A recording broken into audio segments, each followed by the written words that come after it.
Watch this on a big screen, and go get your wine. My fellow Americans, for our movement, our exciting adventures and boldest endeavors have not yet begun. For our movement, for our beloved country, despite all that's happened, the best is yet to come. Looked dead, didn't she? Well, peasant. It was from lack of trying, I can tell you that. Actually, Capitol Hill's last fake bullet put us in a coma. A coma of lies and fears. When I woke up, I went on to what the YouTube AI flag departments referred to as cyberbullying and harassment. Well, we appealed, and we lost. But I got fake bloody satisfaction. I've exposed a hell of a lot of people to get to this point. But now we have one more. This one. The one I'm editing right now. The only one left. And as we travel through this investigation, I am gonna spill shills.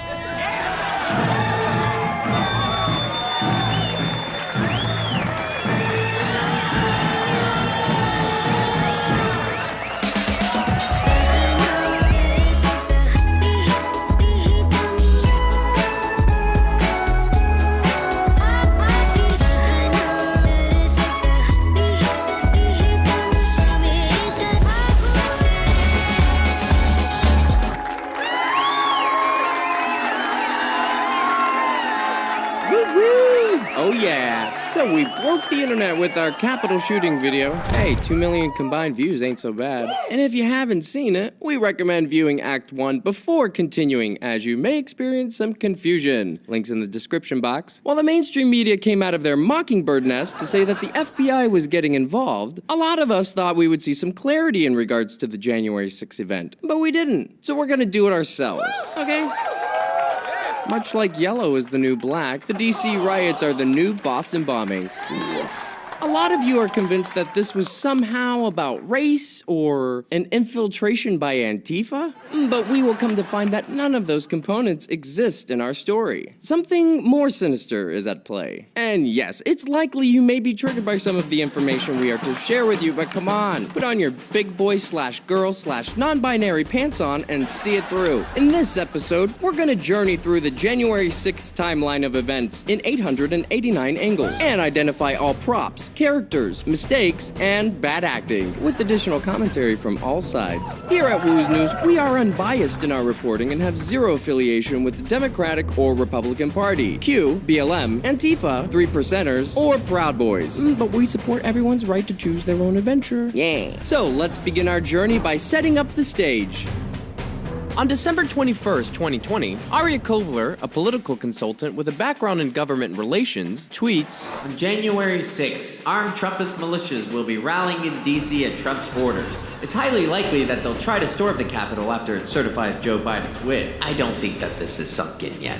Which brings us to a town hall meeting held 2 days prior to the riots on January 4th, with Mayor Muriel Bowser, and Chief Conti, who, side note, replaced Chief Peter Newsham just 2 days earlier. You know, the same Chief Newsham whose first assignment back in 2016 was to investigate Edgar Madison Welch for firing shots at James Alefantis' Comet Ping Pong Pizzeria. Photographed by Jose Luis Magana. What were you doing in the location? Make sure there's nothing there. Regarding what? Pedophile ring.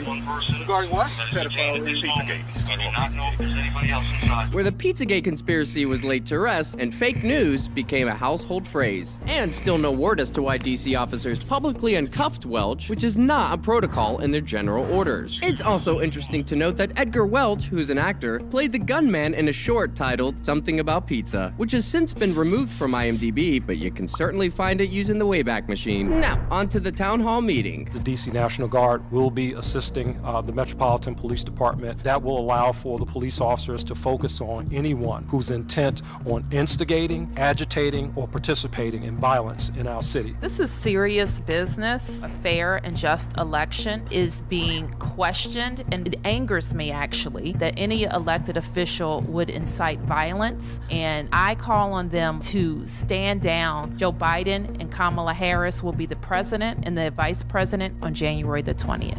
All right, thank you everybody. It may be helpful to note that our paid protesters don't really speak. They chant, with such hits like Stop the Steal, Where's Nancy, The Star-Spangled Banner, Whose House? Our House, You Took an Oath, Traitor, 1776, and the go-to, USA. Let's learn a new word, kayfabe. Kayfabe is the portrayal of staged events as real or true. Everything in entertainment wrestling is to some extent scripted, or kayfabe, even though at times it is portrayed as real life. A wrestler breaking kayfabe during a show would be likened to an actor breaking character on camera. Keep this in the back of your mind as we travel through this timeline. Like any good story, we need to understand the mainstream narrative, and we picked the most middle-line mainstream media news source, PBS. Written on January 5th, states, hundreds of supporters of President Trump descended on the nation's capital to cheer his baseless claims of election fraud a day before congressional vote to affirm Joe Biden's victory. He warned that Antifa, the umbrella term for leftist militant groups, should stay out of Washington. Mayor Muriel Bowser called in National Guard troops to help bolster the city's police force. She urged residents to stay away from downtown Washington and to avoid confrontations with anyone who is looking for a fight. On Monday, police arrested the leader of Proud Boys, Henry Tarrio, for burning a BLM flag in public. The following day, a judge signs an order banning Tarrio from entering D.C. How convenient. An afternoon march was also planned to the U.S. Capitol, where Congress will be voting to affirm the election results. Despite pressure from President Trump to help overturn his election loss, Vice President Pence will stick to his ceremonial duties and not block Wednesday's certification, citing, "I have no right to overturn the election." He's a great guy. Of course, if he doesn't come through, I won't like him quite as much. And lastly, Black Lives Matter Plaza was sealed off Tuesday, and we'll see why. So the takeaway here is that DC is preparing for the egregious hypothesis that just hours before the election results are to be certified, thousands of Trump supporters are somehow going to sway them and change their minds? Geez, even the mainstream narrative isn't based in reality. Keep in mind that most of the events on January 6th will literally play out on a stage, which has just been completed for the inauguration. Now that we reviewed the backstory, let's identify some of our photographers. Julio Cortez, Victor Blue, Igor Bobik, Sabrina Tavernes, Aaron Schaff, Samuel Coram, White House press photographer Andrew Harnick, White House staff photographer Sal Loeb, Wynn McNamee, J. Scott Applewhite, Drew Angerer, John Minkelo, Manuel Sonetta, Amy Harris, Jose Luis Magana, Joseph Prezioso, John Cherry, Sandy Backham, citizen journalist Brendan Gutenschwager, town hall reporter Julio Rosas, Luke Mogelson, Typhoon Josh Gunn, John Farina, News to Share's Ford Fisher, Young Kim, Blaze TV's Elijah Schaefer, Michael Negro, The Washington Examiner's Stephen Nelson, John Sullivan, Chris Jones, Taylor Hanson, Cameraman Sam of InfoWars, Just Another Brandon of InfoWars, and Chief Photographer of SWNS, Adam Gray. And while we're on the subject, I would like to take this moment to retract the claim that he was fake arrested on January 6th, when in fact it was in New York, June 1st, 2020, during the George Floyd riots. Now, let's start our journey aquí, on Freedom Plaza, during the January 5th Freedom Rally. We're gonna breeze right through this part. Fuck Antifa! Right out the gate. I don't even know who this guy is. We would call this narrative foreshadowing. Skip. The COVID-19 PCR tests are fake. Yeah, we can agree with that. Oh, one of our stars, Jake Chansley, front and center. Skip. Whoa. It's everyone's favorite /freedom rally organizer, Ali Akbar. But we get a little nauseous when he's on the screen. Skip. So this is Simone Gold, who was made famous, 6 months prior to the riots? For promoting the, quote, controversial coronavirus cure /forerunner to ivermectin, hydroxychloroquine. And it should be in the hands of the American people. We do find it peculiar that she's somehow center stage and one of our central characters, Taylor Hanson, is holding an umbrella for her. So are they grooming him or just acclimating us to his presence? Is that guy with the umbrella wearing a fanny pack. Never, ever trust anyone wearing a mustache and fanny pack. We're not here to argue the validity of this drug, but we just find the whole thing kind of strange. And it's not because we don't believe the virus theory, and it's not because Trump has stock in Sanofi, maker of the anti-malarial drug, and it's not because Trump tested positive. It's because of this. Well, it took 34 days to isolate the coronavirus that caused SARS. Whatever it is, it originated in China. It causes high fever and respiratory distress. I'm authorizing a quarantine on everyone who's come in contact with a symptomatic person. So the chloroquine. This is your virus. I'm sorry, but there's no cure for that. Chloroquine, that's an anti-malarial drug. Suppresses the enzymes. We started everyone on chloroquine, stopped the thing dead in its tracks. Give it to the people. Skip. Give it to the people. So now it's later in the day, and here's White House trade advisor Peter Navarro. It's all about tomorrow. Oh, is it? Up on that hill up there. I'd like to see 1,000 more years of the United States of America. What the hell? Is Owen Troy a vampire? No one's saying anything. I don't know how this is gonna end. Sure you don't. But if they want to fight, they better believe they've got one. Jonesy, take a lozenge. So we hold up President Trump before the creator of the universe. The kayfabe is strong with these guys. Meanwhile, on South Capitol Street, the infamous, still unidentified suspect who allegedly placed 2 pipe bombs at the DNC and RNC. But we don't actually get to see that footage, and there will be no broadcast or mention of these images until tomorrow night. Just creeping around Capitol Hill for 30 minutes, looking like a Tier 3 sex offender. Shouldn't you be at Comet Ping Pong? Back to the main stage. Practice all the taking out of hits, all the bullets, all the links. But sometimes that's what you gotta do to get on the right track. All right, now here's Roger Stone. Everybody's on the Roger Stone train, though they don't really know anything about him. So everybody goes around saying Stone did nothing wrong. He did nothing wrong! Shush! So who is Roger Stone? Isn't he the co-founder of CPAC, former chair of Young Republicans, and head of one of Washington's first lobbying firms, Black Manafort Stone? You know, the high-priced firm that took money from global dictators, vying to adhere the U.S. government to serve the interests of those dictators, earning the nickname the Torturer's Lobby. Working on presidential campaigns of Reagan. That's why I'm running for president. Ronald Reagan for president. Let's make America great again. Dole, and even W in 2000. To secure Bush's win, according to Stone, he put together a strategy to shut the recount down. From a parked Winnebago outside Miami-Dade election offices, Stone paid protesters to storm in and intimidate the people counting the votes, known as the Brooks Brothers Riot, which stopped the recount and helped swing the election towards Bush. Because it can't spell patriot without riot. Stone also has a long history with Trump, and as his campaign advisor, with the Twitter hashtag Days of Rage, he created a Stop the Steal rally to secure Trump's nomination. Yep. It's the Stop the Steal rally, and thousands of people outside protesting that. Stone claimed Ted Cruz and others in the Grand Ole Party were plotting to take the nomination away from Trump at the 2016 convention, where he gave out the hotel rooms of the delegates. The Trump campaign is an insurrection. And even taken to the National Enquirer, alleging that Ted Cruz had 5 mistresses, which is interesting because 10 years prior, the National Enquirer revealed that, together with Stone's second wife, former model whose father served as Cuban diplomat before Castro took power, Nydia Bertrand, Stone posted ads in the magazine Local Swing Fever, seeking exceptional muscular hung men. Okay. Cut to 2020, Stone was convicted of lying to Congress during the investigation into Russian interference in the 2016 election and sentenced to 3 years in prison. And I'm an agent provocateur. Trump commuted the sentence and later issued a full pardon. I have 2 words to say. Thank you, Jesus. Lately, you can find our stars surrounded by an entourage of Proud Boys and Oath Keepers, knocking around with Bestie Jonesy, and you can often find him without his shirt on, getting that hot nuzzle action, and sporting his Nixon tat. Just keep an eye out for this one, okay? So the rally's over, and we're dropping the family Stones off at the Willard Hotel. And there it is, his key signature move, the peace sign. Or is it V for victory? Or you may think he's just trying to emulate Nixon, whom he worked for, back in 1972, for the administration in the Office of Economic Opportunity. Or could it very well be the Freemason hand gesture, Per benedictionem sumae lucis, which translates to, by the blessing of the highest light. The gesture of benediction is changed into malediction when one looks at the double, or shadow, shadow, which is the intention of bringing about evil or curse. Photographed by Joseph Prezioso. And you're gonna see a lot of these guys doing other symbols and hand movements. We'll break that down later. And we'll come back to this spot later tonight. But for now, let's head over to BLM Plaza. I'm going to show you what kayfabe really looks like.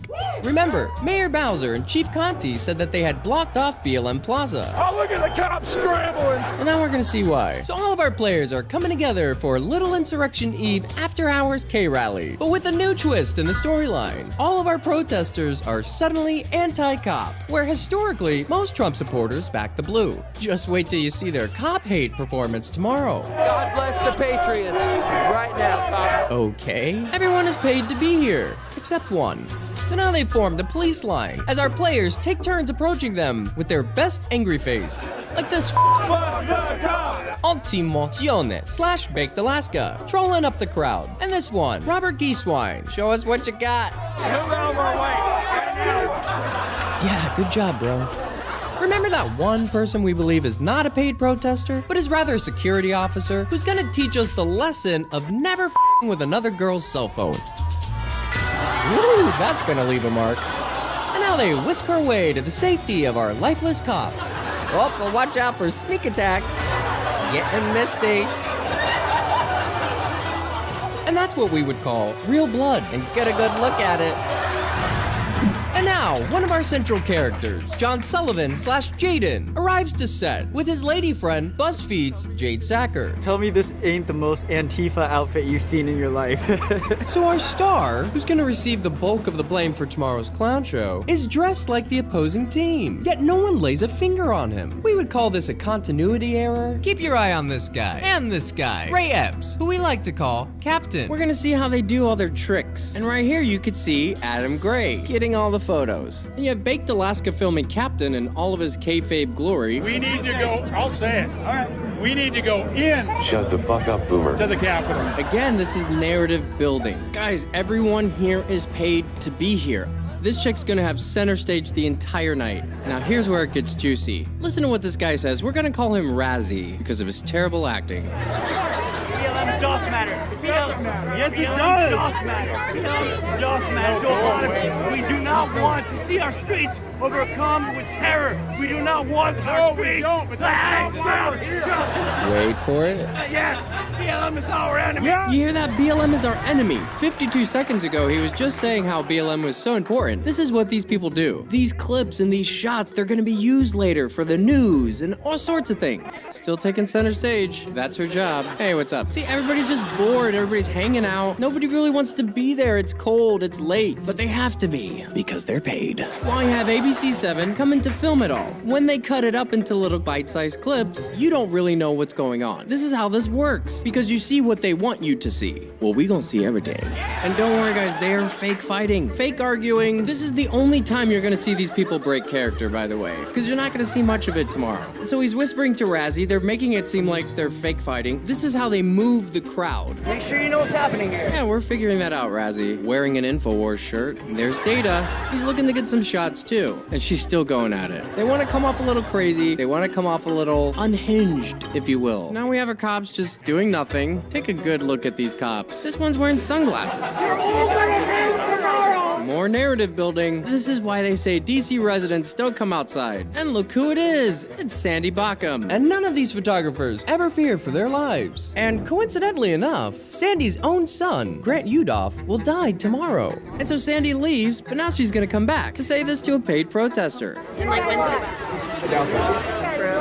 Sandy Bacham is doing a little kayfabing. Not only are paid protesters paid to be there, our photographers are paid to be there. Meaning, they're aware of all of this pageantry. Remember the consequence of just following orders.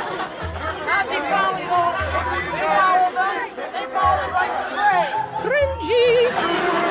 And without skipping a beat, they're gonna pledge their allegiance 3 times in a row. Ain't right around these parts. Wow.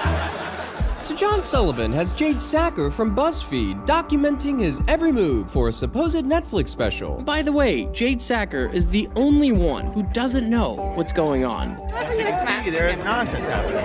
Oh yeah, a whole bunch of nonsense to be honest. Who are these people that just keep coming up to you? Huh? I don't know, people just come up to me sometimes. She has no idea what's gonna happen tomorrow. It's kind of creepy. Everybody's just hanging out. If these people are caught not acting, they're probably not gonna get hired to come back again for the next event. So watch this lady. Just standing there, freezing her ass off. Now she's gonna get into character once she sees the cameras on her.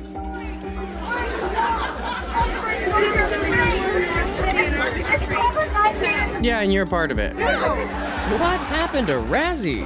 The police missed me. If I was gone, I would have been shot. I would have been dead. Oh, I see. Now Jaden and Jade head off to McDonald's on 13th. But I played that shit off, did I not? I got the black umbrella. I think I made up, oh yeah, I was just a journalist, but I use that all the time. Yeah, I'm just a journalist. I'm here recording. Yeah, I'm just here recording situation. Dude, yeah. Now, with Baked Alaska, let's head back to where we dropped off the Family Stones. So, my good friend Taylor here is going to do a little Black Lives Matter enrichment ceremony. Who wants to see this flag? It appears that this is some type of ritual for Taylor Hanson. So now they're just doing what Henry Tario did on Monday. Tay-Tay, I can see your price tag. And all of this taking place, literally, across the street from the White House. And now the cops just show up, out of nowhere. By the way, the cops don't really speak either unless they're saying, "You gotta move back." And so instead of going around the fire, this cop steps through the fire and just ginning up the crowd with cop hate because they got the memo too. So I guess the ritual's over? Oh my gosh, that guy shoved me. As below, so above. The K-Fund continues at 3,800 feet. The 2020 Pulitzer Center reporting fellow, and sometimes kayfabe photog, Marini Staub, behind the camera. Oh dear. A statement we can get behind.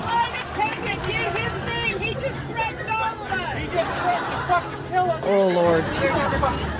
I'm talking to you in the aisle. Have a seat, please. I think she's talking to you, Mary. Now. Up. And all of this K-Fun is headed your way, DC. Cringe. All right, enough of that. So now we're gonna move on to the 6th of January. And during our investigation, we're gonna go down various Babbitt holes. So pay attention. Also, it should be noted that while they're huddled up with our actors, our photographers and journalists never fear for their lives, as they are never harmed, because our photographers are off limits, out of bounds. Also, our actors never break the fourth wall, meaning they never look directly at the camera, unless they film themselves.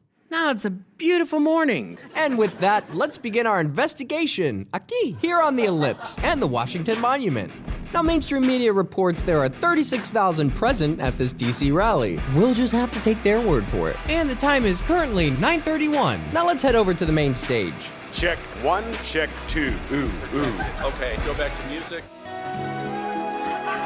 Never let go, Jack. What the hell? What happened there? It's 43 degrees outside, and you're invoking thoughts of drowning in ice water and a selfish teenage girl who can't share a cabinet door float. It could have fit. Skip. Because we believe in America. Woo! Cringe. Skip. What is this nostalgic 90s? Who in the hell chose this playlist? Oh, look at this one. Tell me why. Skip. Really? Yes, it takes a village to uphold democracy, not the village people. We believe this is intentional, that's fine. It's like reverse psychology, psychologically demasculating the audience. Skip! Oh my god, another gay anthem! Now, let's check in 900 feet behind us. All right, so now all the Proud Boys are all gathered at the Washington Monument. I am not allowed to say what's going to happen today because everyone's just going to have to watch. But who are these guys, mainstream media? They're far-right nationalists who flash white power signs throughout the day. Proud Boys, stand back and stand by. But where do these guys come from? Easy. Gavin McInnes. Ooh, not safe for work warning. Who's also the co-founder of the anti-conspiratorial propaganda news outlet Vice News. The Proud Boys, taking its name from the song Proud of Your Boy from the 2011 Disney musical Aladdin, was founded by McInnes in 2016, who are a self-described Western chauvinist fraternity, with its leader and chairman of the Elder Chapter, whatever the f that means, everyone's favorite FBI informant, Enrique Tario. Pictured here with this ridiculous t-shirt sold by a company owned by Tario. Yup. And Gavin McInnes, who worked at Glenn Beck's Blaze TV for a week, is the author of How to Piss in Public. I shit you not. It can often be seen playing with his anteater and sticking up his ass and then smelling it. Besties with political commentator Milo Yiannopoulos, you know, the Catholic conservative who denounced gay marriage, got gay married, then became ungay, but is still gay married. Interesting. The Catholic Herald / former Breitbart contributor rose to fame following the June 2016 staged Orlando nightclub shooting, where the following day, outside the nightclub, claimed that all of Islam was responsible for mistreating women and homosexuals. And Gavin was there too, where they made out. When Milo's not pledging his allegiance, yup, bathing in pig's blood, or hosting mock satanic rituals. We've just completed our Satanist ritual. We're trying to get paid, baby. Mike Mark, how do you feel that your prospects as a Christian conservative activist are going to be affected by the Satanist ritual you just performed? It's lit. You can find our good old Catholic boy with his touring buddy / Vine superstar / former journalist for Breitbart, Michael Mahoney, also known as Mike Ma, looking like the children of the corn. What's with these hand gestures? Milo also connects us with two of our Capital kids, Nick Fuentes of America First, and former social media strategist for BuzzFeed / Breitbart contributor, who later became the tour manager for Milo, Ultimo, Baked Alaska, Gionit, Getting Paid, and collaborating with everyone's favorite con artist and Stop the Steal organizer, Ali Akbar, who we're not going to get into because it would take a whole episode, and Lucian Wintrich, born Lucian Einhorn, who legally changed his name to Lucian Baxter Wintrich IV, who's not a fourth, Bard College graduate, founder for Twinks for Trump, because nothing sells patriotism more than a malnourished Mo with daddy issues, and is also the inaugural White House correspondent for Daddy / CEO Jim Hoft's The Gateway Pundit, which also includes, air quotes, journalist Cassandra Fairbanks, who we hear is not a fan of our Capitol shooting video, pictured here with journalist Mike Cernovich, pledging their allegiance. Milo's besties also include former contributor of Breitbart and Rebel Media, Laura Loomer. So are they just letting all the MK Ultra kids out to play? But let us dispense with the notion that Laura Loomer is a woman who makes no secret about her hate for the Islamic people, love for plastic surgery, or her love for Mike Ma.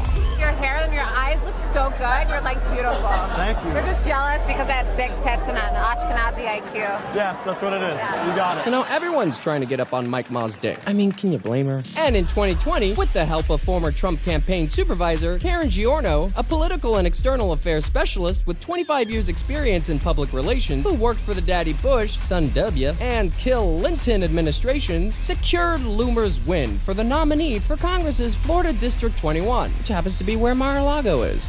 Getting those Tario shirts. Who also worked for James O'Keefe III, you know, the man of many disguises / Rutgers grad / former columnist for Breitbart. Are you seeing a pattern here? Who worked under media specialist and mentor Ben Wetmore at the Leadership Institute outside of DC, which was founded by President Morton Blackwell, who is praised for his work in recruiting conservatives for roles in politics, government, and the media. Looking like the set of Eyes Wide Shut. And giving a Freemason handshake. And what's that? A tattooed Baphomet with the words "praise me"? Guys.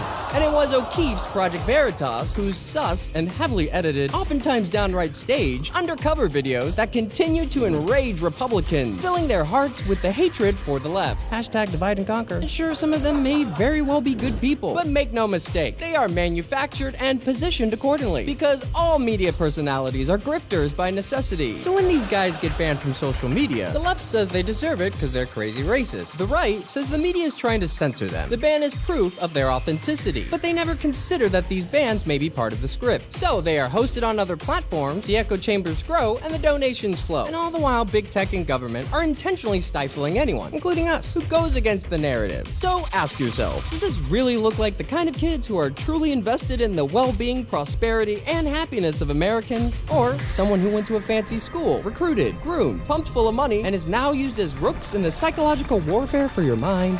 Back to the Proud Boys. I started that fire to get your attention. Now the Proud Boys are leaving the Washington Monument, and look who it is. DC photographer Amy Harris, getting all the pictures. And Sandy's there too. I wonder where they're going. So let's follow them. Photos by Pulitzer Prize winner DC photographer Carolyn Castor. See how they're all single filed? This is for the camera. So now they're passing Smithsonian Castle, and look, everyone's just following Amy, setting up all the good shots. So now they're crossing the street here at 4th. Everybody stop, everyone's stationary, and then they get the command to march past the camera and flash as many white power signs as possible. Don't worry, we're gonna come back to that. Now they're gonna stop to get some more photos. And you'll notice that this Joe Biggs character, he's one of the fall guys, constantly talking into his walkie-talkie, which we believe is a prop. Yes, it may work. Yes, he might be talking to someone, but that's not the purpose or the essence of it. They want to make it obvious. You don't want to make Americans think too much, so they see the radio and the earpiece, and they got the answer. Think optics. And Ordine's job is to ramble into the megaphone. I mean, they really gilded the lilies with this one. Now, let's head back to the stage. You'll never die. Oh. This is a movement that will transcend him. Oh, yeah, sure. It's a movement that will transcend all of us. Mm-hmm. And when you say us, you mean you. And we need to march on the Capitol today. Or do we? Can you guys help me sing happy birthday to my husband? Oh, today's his birthday. Does anybody know the great Kimberly Guilfoyle? No, Eric. Methinks no. I don't think we do, but we're happy to help you out. So, let's take a look at a simple mainstream timeline and see how Kim G's web connects us to an orgy of people. So who is Kim G? Oh, right. Isn't she a former lingerie model for Les Wexner's Victoria's Secret, turned LA Deputy District Attorney, turned Court TV host, turned Anderson Cooper 360 Legal Analysis, turned co-host of Fox News' The Five, turned chair of the Finance Committee of the Republican Trump Victory Committee. She was also the first wife of Gavin Newsom. You know, the Democratic Lieutenant Governor / youngest mayor of San Francisco / 40th and current governor of California. And it was Ann and Gordon Getty who served as Newsom's unofficially adoptive parents and helped finance his meteoric rise in politics. Guilfoyle also had ties with the Getty family herself, having once dated one of Gordon Getty's sons, Billy Getty. And around the time Newsom was hooking up with the singer Joel Kilcher. 5 months later, former model Vanessa Pergolizzi Hayden began a brief tryst with Leo DiCap. A few months later, Vanessa dated and became engaged to Saudi Prince Khalid bin Bandar bin Sultan Al Saud. Jesus. Bandar's father, Bandar bin Sultan Al Saud, was Saudi Arabia's ambassador to the United States for over 20 years, having close ties with the Bush family, earning him the nickname Bandar Bush. Then, on September 11th, Khalid bin Bandar jettisoned Vanessa and flew back to Saudi Arabia after his father was suspected of having indirect ties to the, quote, Al-Qaeda hijackers. 3 months later, Newsom marries Kim G. In 2003, Donald Trump introduces Vanessa to his son, Donnie, at a fashion show. The following year, they become engaged. Cut to 2005 when Newsom, who was San Francisco mayor at the time, apologized after it was learned that he had slept with City Hall employee Ruby Rippy Gibney. Jesus, these names. Who was married to Newsom's former deputy chief of staff, longtime friend, Alex Tork. Let's play the bitch. Everything you've heard and read is true. I've hurt someone I care deeply about, Alex Turk, and that is something that I have to live with, and now we'll be working aggressively to advance our agenda in the city. Yeah, no, y'all are on top of that, and it's still advancing. A few months later, Vanessa Hayden marries Donald Trump Jr. Hey, thanks, Gettys. 4 months later, the Guilfoyle-Newsom divorce is finalized, and just 2 months later, Guilfoyle becomes engaged to the wealthy furniture heir / Calvin Klein model / CEO of Valenci Design Group, Eric Valenci, who, fun fact, designed the SoulCycle, Echelon, and Peloton bikes. At the same time, Newsom, and 20 years her senior, began his short-lived with then 19-year-old model Brittany Mounts. And here she does. 3 months later, Guilfoyle and Valenci marry in May. 4 months later in September, Newsom began dating former George Clooney fling / Republican D-list actress turned, quote, producer Jennifer Seibel, whose performance in Aliens on Crack and Trouble with Romance.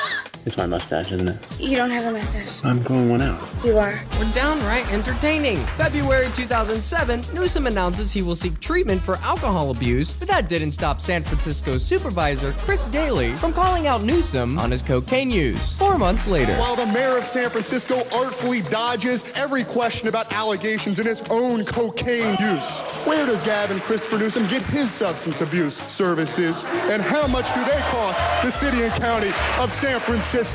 July 2008, he and Seibel marry. 1 year later, Guilfoyle and Valenci divorce. Moving on, oh, it gets worse. In 2011, the married Donald Trump Jr. and Danity Kane singer Aubrey O'Day begin their year-long affair after meeting on the set of his father's Celebrity Apprentice. Yeah, she was pretty heartbroken about it. Be careful about dating men with the last name Trump. The Trumps confuse me. Yeah, I know. Cut to October 2017, when the very married former Wall Street hedge fund manager and White House Director of Communications, Anthony Scaramucci begins his affair with Fox News co-host Kim G. 5 months later, Vanessa files for divorce, where later in June, Vanessa confirms that Guilfoyle is dating her husband, DJ T. The following month, Guilfoyle abruptly leaves Fox News, which had agreed to an out-of-court settlement with an assistant who had accused Guilfoyle of sexual harassment. #MeToo. The assistant alleged that Guilfoyle frequently displayed herself naked, asking the assistant to critique her body, was shown photos of genitalia of men Guilfoyle said she had sex with, and to submit to a Fox employee's demands for sexual favors. The New Yorker reported that the settlement was at least $4 million. 20-something days later, the Washington Post now describes Guilfoyle as a conservative cheerleader for President Trump. Then in 2020, Guilfoyle becomes the chair of the finance for the Trump Victory Committee. And then in July, Guilfoyle was diagnosed with, air quotes, COVID-19, but don't worry, loverboy Donnie and brother Eric tested negative. Yeah, we hear that the blood of the cheetah, sawed-off elephant tail, crocodile, noose-hanging crocodile, Cape buffalo,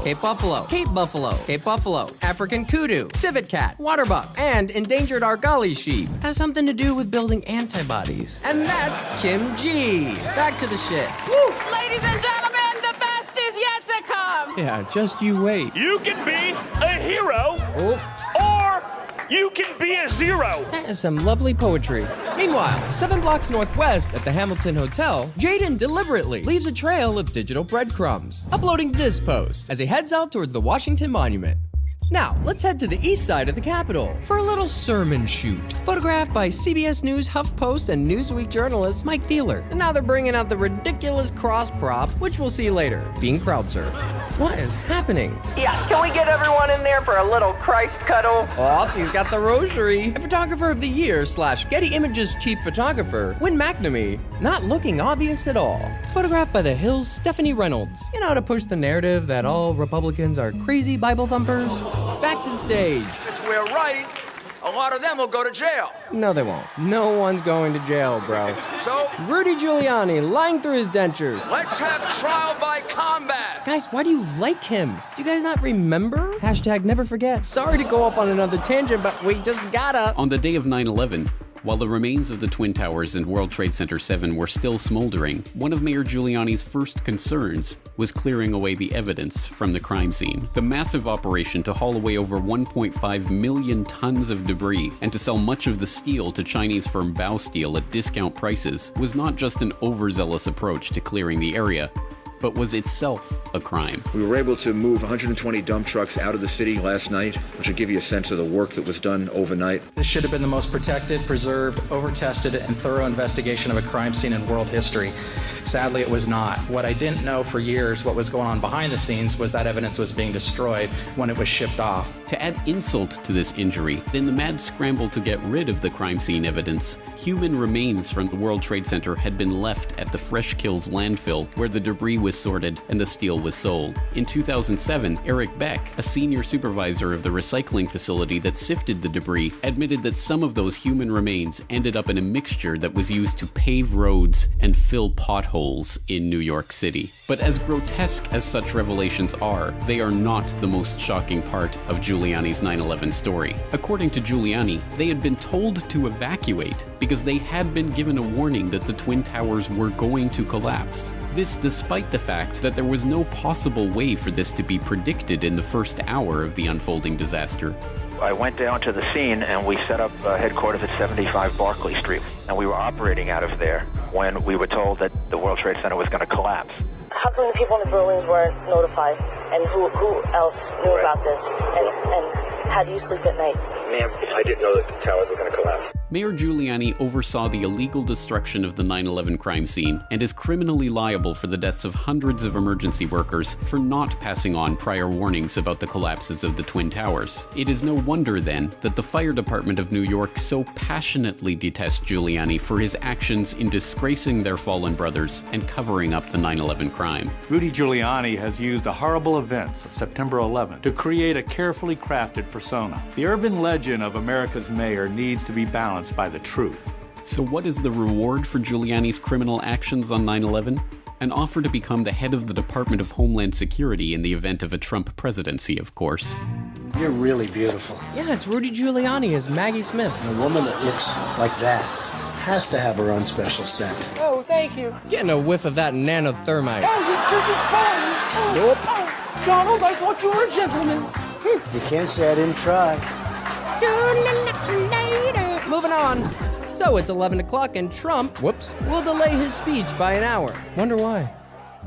So now the Proud Boys are heading east on Maryland Avenue Southwest towards the Garfield Monument. Hey, geese swine. At the same time on 1st Street Southwest, Angel Wash of Underground News Syndicate and her husband, Patrick of Newstime Live, begin live streaming on their way towards the Washington Monument when they intersect the Proud Boys. And like Jade Sacker, Angel and Patrick are unaware that they're surrounded by a bunch of paid protesters. And sorry about the quality. And this time code that we've added begins at 11:16. Luckily, this rare gem revealed some interesting clues and helped piece together the timeline of this little pilgrimage where they stopped to take the knee for a little K prayer while the media creates a perimeter around them. Get those pics?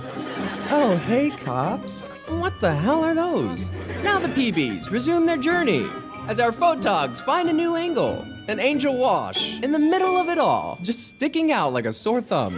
Who is getting all these good shots? Simple. The English U.S. correspondent for Newsnight, David Grossman, and British filmmaker Nick Quested, who was one of our stars during the June 2022 Capitol hearings, is there too. You haven't noticed, real men are here. No, hadn't noticed that, Ethan. Well, let's watch that again. On Angel's angle. Real men are here. Get that vid, Grossman. Guys, notice how they're a bit lax. No one's quite in their character yet, but they don't really need to be, because the show hasn't started. And all of this footage will be used as the backstory. You know, the moments leading up to the insurrection. So now they're heading north on 1st Street Northwest, towards the Peace Monument. Now here they're about to pass the west side of the Capitol entrance, or Obstacle 1. Don't worry, they'll be back in an hour. And they're just following all the photographers, just getting all the shots. Remember this cop for Act 3. We'll call Dilly. Press, separate yourselves from our crew. And they do, but not Angel, who's now being eyed by Nordine. Now they all get into character. Just as they approach the peace camp, right on time. And Nordine still watching Angel, while Grossman's on the down low. Hey, tighten it up, boys, tighten it up. Right side. Now they turn right on Pennsylvania Avenue Northwest and hold for others to catch up. Hey, again, guys, when we get bottlenecked like this, really pay attention to people coming into our ranks. He's talking about you, Angel, who is now the only one amongst them filming, as her husband, Patrick, who's at the back of the line, goes live. Back to Angel, where on our left, you can see some background actors changing into their SWAT gear, while Amy Harris drudges along. Now let's get a better look with Nick Quested's angle. Yeah, hope it fits. As Patrick catches up with Angel. And without missing a beat, for the first time today, our paid protesters give their best cop hate performance. Yeah, fuck your pension, do your job. Guess that's it for now. Okay. Yeah, make sure you turn in your vouchers to wardrobe people. And then this happens. You with us? Cowboys, you're with us? Uh-oh. What do you mean? Well, we need you to stay on the side. We don't want you guys coming in and breaking the ranks, please. Right. It's just for protection because you can confuse us. God bless you, Stacey. All right, bless you. Okay, so, yeah, they don't want me here. Who said that? One of the Proud Boys. He says, are you with us? I said, who? The speaker was eyeballing me, so no clue why. Pretty sure they don't want us here. But Patrick doesn't care. Oh, I don't care. And they continue anyway. Meanwhile, a large group of actors are headed east on Constitution and 2nd. We are going to the Capitol! Thanks for the tip. Where our problems are! Yeah, your problems are all around you. It's that direction! Actually, could you write that down? All right, look at this. We're gonna break this down real quick. Okay, so that's Red, and this is what he looks like unmasked. Are you watching Gateway Pundit? We know how bad you wanted to find this guy, so here he is. But watch what his buddy does. So he just pulls this guy's camera down. Notice the cameraman doesn't react or even look up to see who did it, which leads us to believe he knew it was gonna happen. And this group is coming from 7th and Constitution Avenue. So all these groups are coming your way. We're gonna storm the fucking Capitol. Fuck you, fuckers. Bro, lay off the meth. So let's see if Trump's arrived yet. Nope. Nothing says stopping the steal more than a song about when the government suicided a Hollywood MK Ultra victim in the 60s. Oh, the sneaky Proud Boys are off, cutting a right at Delaware Avenue towards the east side of the Capitol. Photo by Leah Millis. Guess we can't go that way. And look at all this media, ready to go. No one's here to see Trump, apparently, as the Proud Boys cut across the East Lawn to take another little pit stop amongst the early East Side crisis actors. And for our gematria friends, orange equals to 33 in full reduction. And now the PBs get the command to resume their little tour de capitale and march south. We'll come back to this one. And down to the east entrance steps, where they reemerge.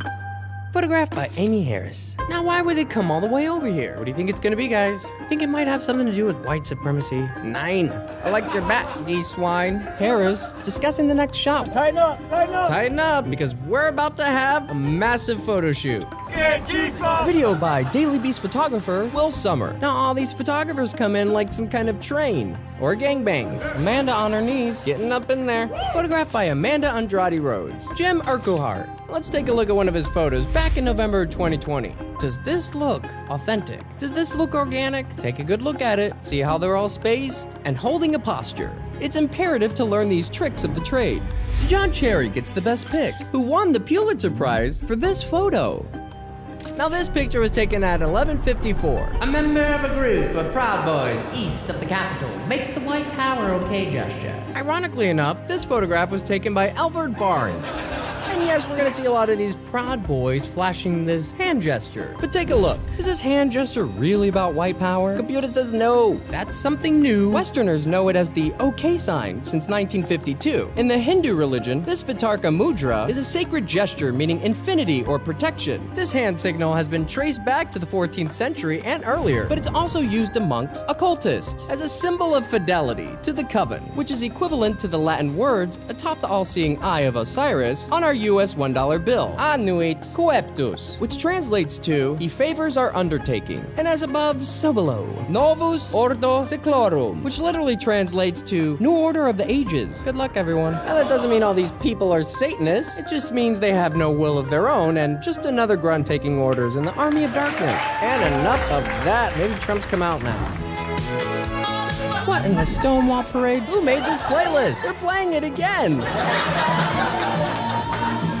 Kimberly! And there he is, their savior. 1 hour late. Excuse me. T-minus a couple of seconds here, guys, so, Uh-oh. Ladies and gentlemen, President Donald J. Trump! Combs. I'm only letting it play out here because his microphone doesn't work.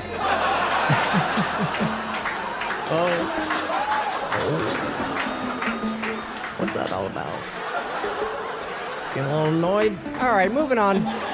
So now it's noon and the photo shoot's over. Amy Harris has got her photos and she's leading the pack north on 1st Street. Now they're gonna wait for everyone to catch up on the corner of Constitution and 1st, outside the Dirksen Senate office building. These photographers are relentless. Because if Mike Pence does the right thing, we win the election. And we become president, and you are the happiest people.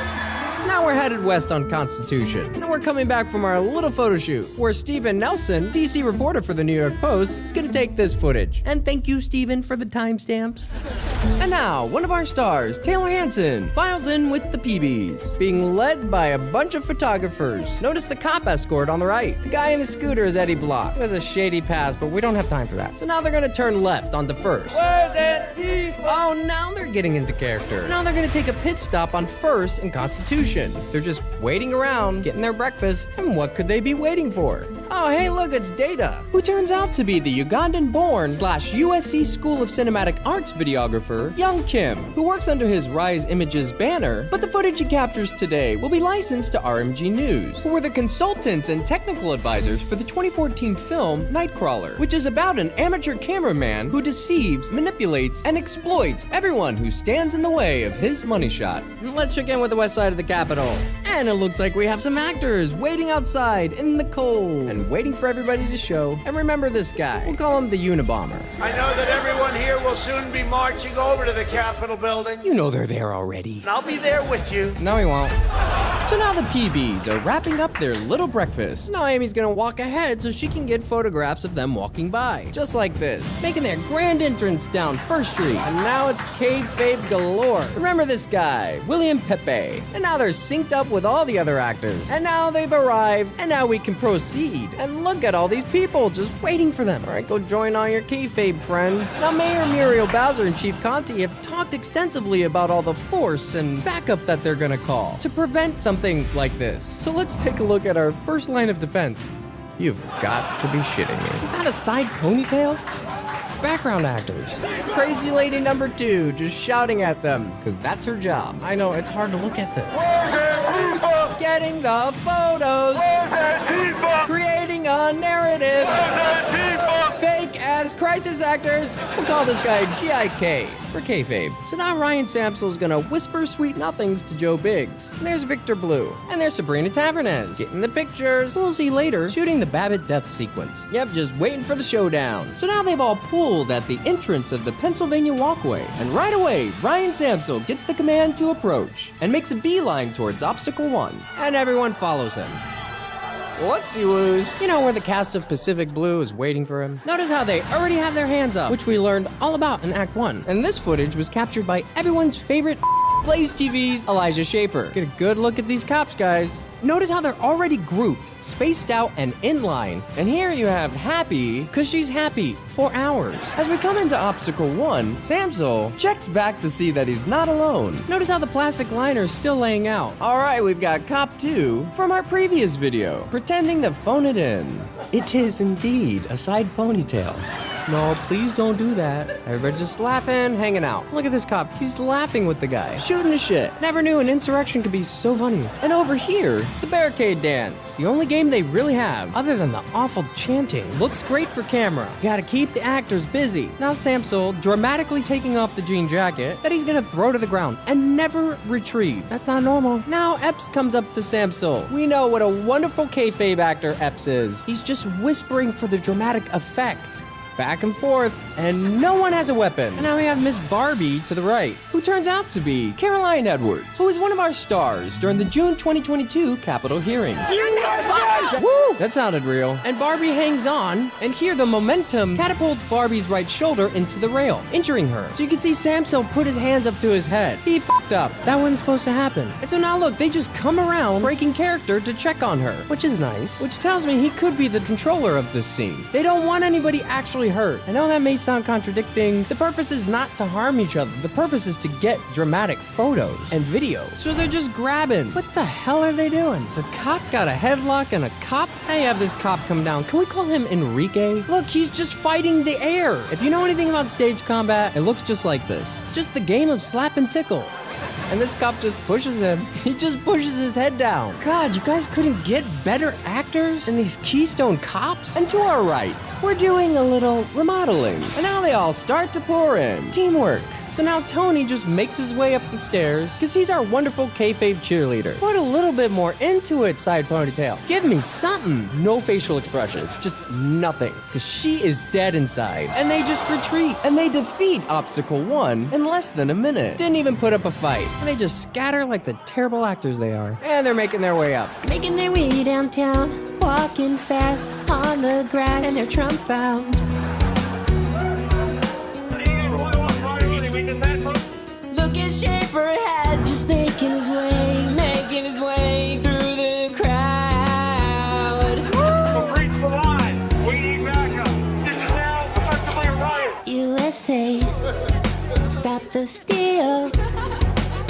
They shot and killed her. Really not that hard to break down their body language, people. So now we're reaching Obstacle 2. So now Barbie's limping because she was really hurt. Yes, sometimes people get hurt. Sometimes people throw real punches. Maybe not today. Look at side ponytail. She checks to see if she broke a nail. These are not cops. Y'all wake the f up. Quick question is, I'm with the press. I'm in here, but What today, Junior? What is going to happen? Are the limitations here on federal property? Just kayfabing away, Elijah. Gotta sound all reportery right now, not really making any sense.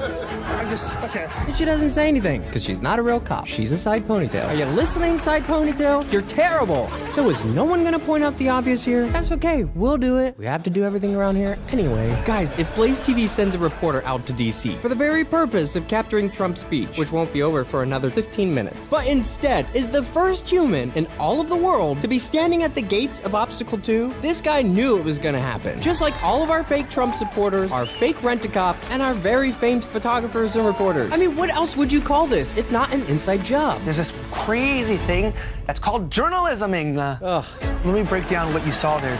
As people started ripping down the barriers, these were just Trump supporters. They were angry. Can you believe that that many people would come and would breach the Capitol building? My brain kind of broke in this moment because I haven't gotten sad at one of these things in a long time. I've never breathed so much tear gas in my life. My body is full of hives. My neck and my face are burned. I can't eat food. I've been vomiting all day. My own saliva hurts my throat. It's very painful. Yeah, there's a special place in hell for gaslighting narcissists like this. Back at Obstacle 2, our K-cops are just kayfabe and chill. And now they just pull the barricades away. The cops don't do a damn thing. Hey, Pepe! The cops just watch. Look at all this teamwork.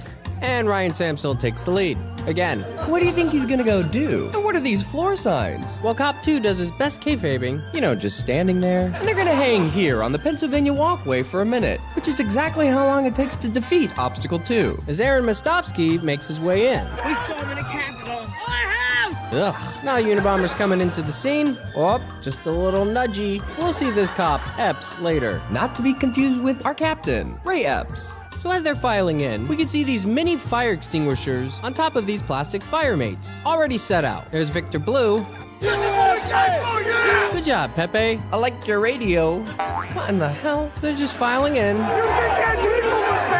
We want Zorro! What, for your paycheck? Silly, you have to complete the job first, and they'll hire just about anyone. See this black fence here? We'll see this come down in about 2 minutes, and it comes out like butter. So as we're coming into the scene, Ryan Samsel goes up to Barbie and apologizes again, but she looks pissed. It looks like Ryan gets defensive. All right, someone's getting fake arrested in the back, and here we have InfoWars turned Elijah Schaefer co-host, Savannah Hernandez, doing some journalisming. Well, look what the cat dragged in. Sabrina Tavernez, complete with her helmet, looking unsure. How would she know to bring a helmet? And this guy is photojournalist John Farina. Ooh, cops doing some Meisner. They're just all standing around, not really sure what to do. They're buying time. They need everybody to fill this space. These people are still coming. Remember this blue tape. And they just file right in. Another fire extinguisher. This whole time they have guns, but they never use them. Enrique and Camel trying to make love. I'll put him on. Something tells me that Camel is ex-military. Oof, God, imagine waking up to that every morning. So here's the fake arrest. Tay-Tay and Savannah getting it all right in front of Laffy, who's still laughing. And these black crates, in case you were wondering, contain audio equipment and loudspeaker systems rented from MSI or Maryland Sound International. Notice how all these guys know to chant the same thing? Whoa. We're so bad, why can't we come? Oh, Tay-Tay and Savannah swapping dick pics. I have Aaron in the background, kayfabing his little Jewish heart out. Emphasis on little. Nordine getting some Tecate. We'll call this cop Carl. And now we're gonna remove the black fence. Boom, comes right out. Let's go! As they file into the Lower West Plaza. And this Dollar General fence easily snaps for your convenience. And here you have John and Amy Schubert, who we like to call Freedom. And they just walk on through. Yeah, let's move a little faster, people. Hey, it's Happy. And look at all these crisis actors behind them. Back on the West Lawn, this footage comes from Town Hall reporter Julio Rosas, who wasn't tipped off about this at all. Would really love to know what's happening under that tent. Oh, all the hard work they put into lining that fence. And they just walk right in. Chief Conti, where are all your men? Sure does bring new light to the word acting, Chief. These are still actors, guys. With that many people involved, somebody would have said something to the news. So now they come in, they're making their way towards the southwest scaffolding, with Camel leading them. God, Epps, put a little more into it. What do you think's going to happen right now? Where do you think they're going? Another fire extinguisher. I know, it's cold, guys, but this is gonna be in the history books. It almost seems so rehearsed. Oh, someone's knocked over a fire extinguisher. Wonder what it'll be used for. Nordine, are you drunk? It's okay if you are. Maybe it'll just add more to your character. Side ponytail. She's like a wallflower. Now this guy right here is Karn, and he's the star of the scene that's about to take place. Notice this guy in the background, he runs and then he slows down as Cop 2 goes to give him a gentle hug. Just brings him back into the scene. And where's Major going? I'm gonna tell you what they're doing in just a second. Listen to what this old guy says. Did you hear what he said? Go ahead and push me down. Play into me. What do you think, folks? They're getting ready to spray. Are they summoning the powers of Miss Cleo? Everyone's psychic. Notice the cooler. Notice the lumber in the background. Notice his bag of trash. Or bag of props. Got Unabomber trading beauty secrets. We'll call this guy here Dr. T. Here we're about to unveil one of our smoking guns. Notice the pile of lumber sitting here. It will be used later. Now watch this. Insert bull. We got more people coming up. Let's get them down here in the black. Or what's left of it. And Bull is our stunt guy, who turns out to be 33-year-old Iraq war veteran Landon Kenneth Copeland. And he probably charges a lot because we only have him for 20 minutes. And that's our cop Major, who just brought him in. Now, as our cops are bringing Bull in, we're gonna have a little Turkish delight, a little mini scene to warm up the kids. Get that shot at him. He's gonna climb to the top. What do you think's gonna happen? It's just a little mini show to get everybody in the spirit, and they take him down. And it probably just serves as some type of distraction. We're gonna see little mini shows later. And here's a guy who tried to go in earlier, taking the knee. Notice this guy in the black, kayfabing, like he got maced. So this guy escorts him away from this area. He's the one who came in with Bull. Notice the ladder and the cones in the background. We'll see those later. And now they bring Turkish Delight down, with a big shit-eating grin on his face. The main crowd ain't even come yet. Yeah, and they won't for another 45 minutes. So here, Bull makes his way into the crowd, but he doesn't know where to go. So he's gonna come back and ask for directions. Door opens. You'd think they'd lock it. You'll notice later that the northwest scaffolding, you know, the only side that they go up, doesn't have its doors on the outside. Getting his lunch. Looks like you're having a blast. Looks like you're having a blast. I guess that's a no. And now Bull knows where to go. Hey, it's Happy. Oh, now the SWAT's coming in. Look at all these fat cops. You know who paid for all of this, right? We did. And Q's right behind them. Oh, someone's late to the show. Get a good look at these cops. Barbie's in the background taking a break. This brand new fire extinguisher. And Q's just gonna walk right up the steps while Nick Quested gets all of it. And they just file right in, hoping their tactical gear stays intact, while John Farina double penetrates them with 2 cameras. Jesus, it's like inbred city. While Sabrina gets all of it. This cop's laughing, and so are they. Back up, because they don't say anything else. Just nothing. Why did they hire her? This guy's standing in front of Data. We'll call him David, and we'll see him later. So everybody's just standing around, waiting. Listen to how quiet it is. What do you think they're all waiting for? So, if you are an actor, one of your main jobs is to do this. Pour water into people's eyes. Get used to it. We want our fucking country back! You never had a country, because it isn't a country. It's a corporation, and still under Crown law. Look at these guys just chatting it up with the cops. The summoning is part of the show. Oh, there's some backup. Ready for some kayfabe action, boys? Why do you think Camel's doing such a great job right now? Not only is he ginning up the crowd, there's a shit ton of photographers right behind us. Does anybody know what that patch is? Oh, Grandma's kicking him out. Everyone's so polite around here. Look how they're all spaced. And that's Waterboy. We'll see him later. And they're still flooding in. Meanwhile, Congress begins joint session, certifying the, quote, presidential election results. You know, the main arc at the end of season 2020. As Michaela Pence steps into the role of Judas. And all of them just pretending to be completely oblivious to all of the bad acting that's occurring outside of their lair. Outside, let's go live with Patrick on the Maryland Walkway, or as we like to call it, the Southwest Channel. Seems kind of vacant, but we don't see a lot of footage of the Southwest Channel. Think about it. Trump told everybody to march on Pennsylvania Avenue, which becomes the Pennsylvania Walkway. In fact, he said Pennsylvania 19 times in his speech. Remember, we believe that Patrick is a real person who doesn't know that he's surrounded by a bunch of actors. Ash experiment, anyone? So as he enters, notice this massive group headed towards us, away from the Capitol, and in a hurry, where they'll break into pairs, find their placement marks, and faithfully stand, because they've been given instructions not to move from that spot until further notice, so that when our real folks show, they can fully envelop them.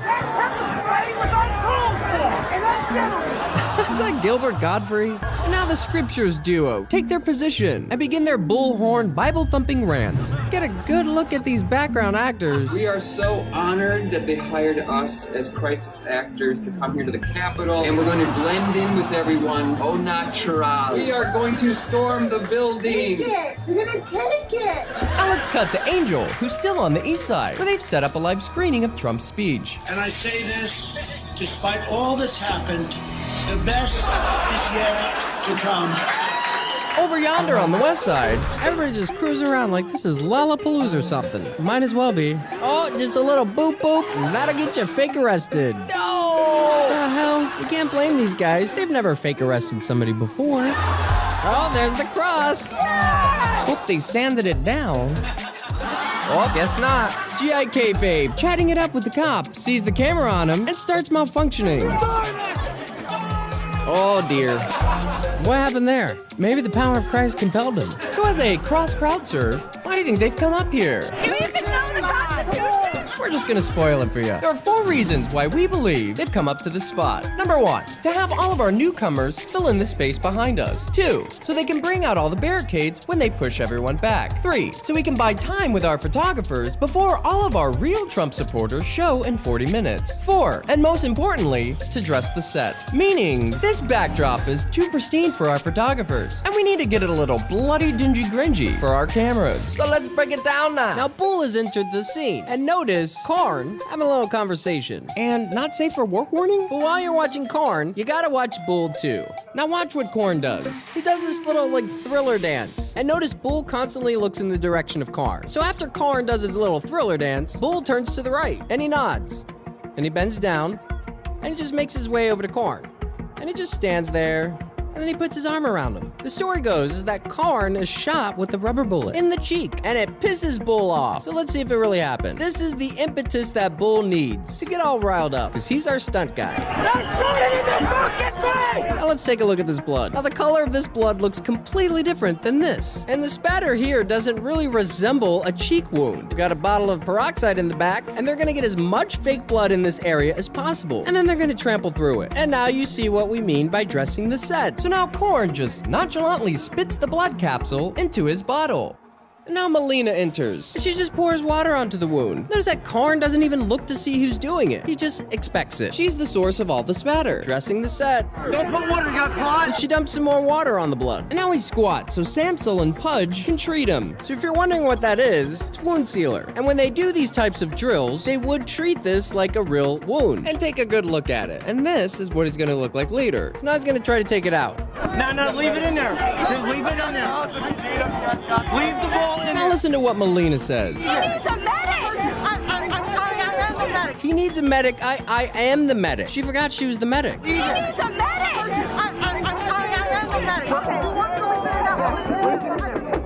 Notice the radio, and unlike Biggs, not for optics. Makes you wonder why they would have wound sealer and peroxide on them. Jesus. Now this footage was taken by Data, and unfortunately, this is all we have to piece together. And all of the footage that people have, there's cuts in it, with the exception of Jaden. Just checking in, does this look real? Does that look real?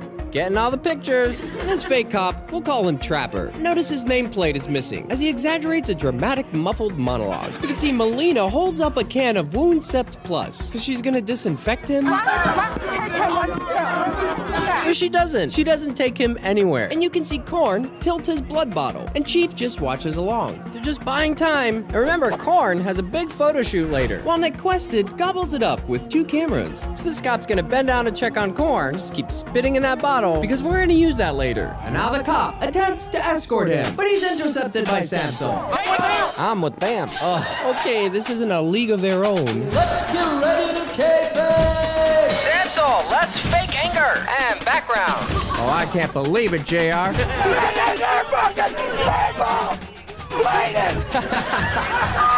Oh, I love Bull. He's the best one here, because he's a method actor. And fake cop Trapper pretending to do something. So now we're gonna do a round of slap and tickle. This is how this works. They play fight for a little, get all the shots, and then take a break. Okay, we see Karn there, and they're just stepping all up in the blood, creating transfer patterns. Ooh, somebody brought the silly string, and now we're gonna see why we call him Bull. See how he comes into the scene, anticipating the impact, with his back arched, as he charges into them. Now it gets even better, but let's just pause it right there. So we see Karn here, whose real name is Joshua Matthew Black, who released a YouTube video, which has since been removed, 2 days after the shit show. And in this video, he tells us that he was protecting a Capitol officer who had been pepper sprayed and fallen to the ground. And that's when he was hit in the cheek with a plastic projectile. But we know that's not true because he was already shot, looking like a piece of corn or a vintage toy gun pellet. But it should be noted that these types of wound applications are readily producible. So here's the scene of him protecting the cops.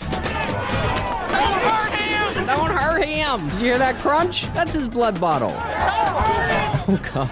And Bull gets in another shove. Back still arched. Don't tase me, bro! Don't tase me, bro. Yeah, you remember that viral phrase from the 2007 University of Florida incident where police tased Andrew Meyer for asking John Kerry if he was a member of the Skull and Bones fraternity? Which he is. 322, baby. Oh, watch out for sneakies. While this cop signals for a reset. So look at this cop. We'll call him Lieutenant. Now, where do you think he's going right now? Looks like he's going over to Bull, but he's stopped by Falafel. Cringe. So now he goes over to Bull to direct him to a new setup to his right. And he says, okay. And now Lieutenant pushes the guy, and they're kayfabing away for all the cameras. Victor Blue just blocking us, just trampling all up in that blood. What happened? Yeah, tell us what happened. God bless America. Oh. Bless America. No, it's like they use a strawberry popsicle for that blood. God gave us freedom. Okay, and thank you for that. At the same time, Dr. T gives instructions to a cop, and you can see the barricades have been placed on the south side, where a lot of our crisis actors have moved down next to the media tower. So while they're resetting, let's see what's happening on Pennsylvania Avenue. And here's one of our stars, the face of the proverbial shit show, Jacob Chansley, just leading all our actors to the set, loving that camera, getting that attention, because he knows he's our main fall guy. He is one of those paid protesters that travels around. Drinking their blood, eating our babies. Well, that's true. Bitch, I'm a cow. Bitch, I'm a cow. I'm not a cat. We're not doing this for Donald Trump. We're doing this for the Constitution. It's for the future of our republic. I hope you guys will all stand with us. Thank you. Baby, why is Hot Wheels over here talking about some stand with him? Baby, where are we standing? Woo! Back on the main stage. And then late in the evening, boom, these explosions of bullshit. Together we will drain the Washington swamp. No, you won't. You had 4 years to do that. Didn't arrest any of them. Let's walk down Pennsylvania Avenue. I want to thank you all. God bless you, and God bless America. Thank you all for being here. This is incredible. Really? And nothing concludes Trump's legacy than a song about a gay bathhouse. Look at this guy. At the same time... God, yes, there is a new world order, and it's well on its way. And full disclosure, we have a bit of neutrality bias when it comes to Jonesy. And like most free thinkers who begin their descent down the rabbit hole, you are likely to run into this guy along your path. And throughout the years, he was someone in your corner, and you cheered him on until one day you realize that he is the epitome of controlled opposition. And more on him later. Skip! It's a Grand High Witch. Skip! Woo! It's the cast of Saturnia. Homie, closer Tony Danza. Look at all these Freemasons. Skip. Now the real people come. The authentic people. Ooh, except this one. Here's one of our main stars, Ashley Babbitt. There's an estimated over 3 million people here today. No, there's not. What are you smoking? You know what we find interesting about this live stream? It was licensed and sold to TMZ. How'd you guys manage to do that post-mortem? Interesting. And now the Crack Pack and their disciples make their way to set. Back on the west side, where we're having a little barricade ballet. Get it, Bull. Guys, I want you to pretend that that's your paycheck. You'd think there was gold in those barricades. Jesus, they're all like, we're at this barricade, precious. And let's give a round of applause for Bull. Because he's done. Now this guy's gonna signal to stop while they drag this guy away. Like a scene from Nightmare on Elm Street. Oh, there's Kano getting wild and just loving every minute of it. What is happening? While our sneaky photographers get her done. Get those pics. Oh no, it's Cronus, which means a death has taken place.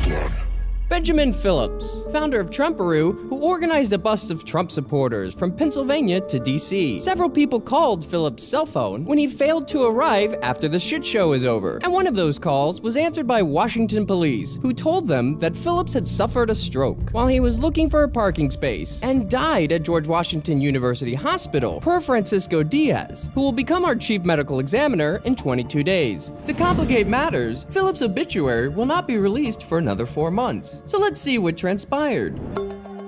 So here at Obstacle 2, they've plopped this redneck archetype here next to these padded modular mats, just taking it all in. When all of a sudden, a flock of folks, including our Obstacle 2 barricade remover, carry Phillips north on a barricade stretcher. Notice there's a person on top performing CPR. And remember these two, fake National Guard and Sergeant Pepper, followed by photographer Chris Jones, this cop Will Call Legs, and Time Magazine photographer Christopher Lee. And here we have our background SWAT, fresh from holding, as they scattered to make way for Phillips. But Taylor Hansen claims that Phillips died after he suffered a direct hit from a grenade. And this is a regular guy with a face shield, just riding around on a hoverboard. So now our SWAT comes into the scene, followed by Chris Jones and, Marini Staub from our kayfabe flight. When, what? Another one? Uh-oh! Who is it, boy? Kevin Greason. Greason, a 55-year-old father of 5 from Alabama, who worked at the Goodyear tire plant in Decatur, had a history of high blood pressure, and in the midst of the excitement, suffered a heart attack. According to his wife, she was on the phone with him when he actually died, and spoke with the person who attempted to resuscitate him. To make matters worse, posts circulating on Twitter and Facebook claimed that while Greason attempted to steal a portrait in the Capitol, suffered a heart attack after he repeatedly tased himself in the scrotum. So let's see how it went down. Look at this one, pretending to be on the phone. And ask anyone who's there, did you have service? So they're trying to give CPR to Kevin Greason. I want you to notice where everyone is standing, just for placement. So they're gonna take him away. And the guy carrying him, just smiling.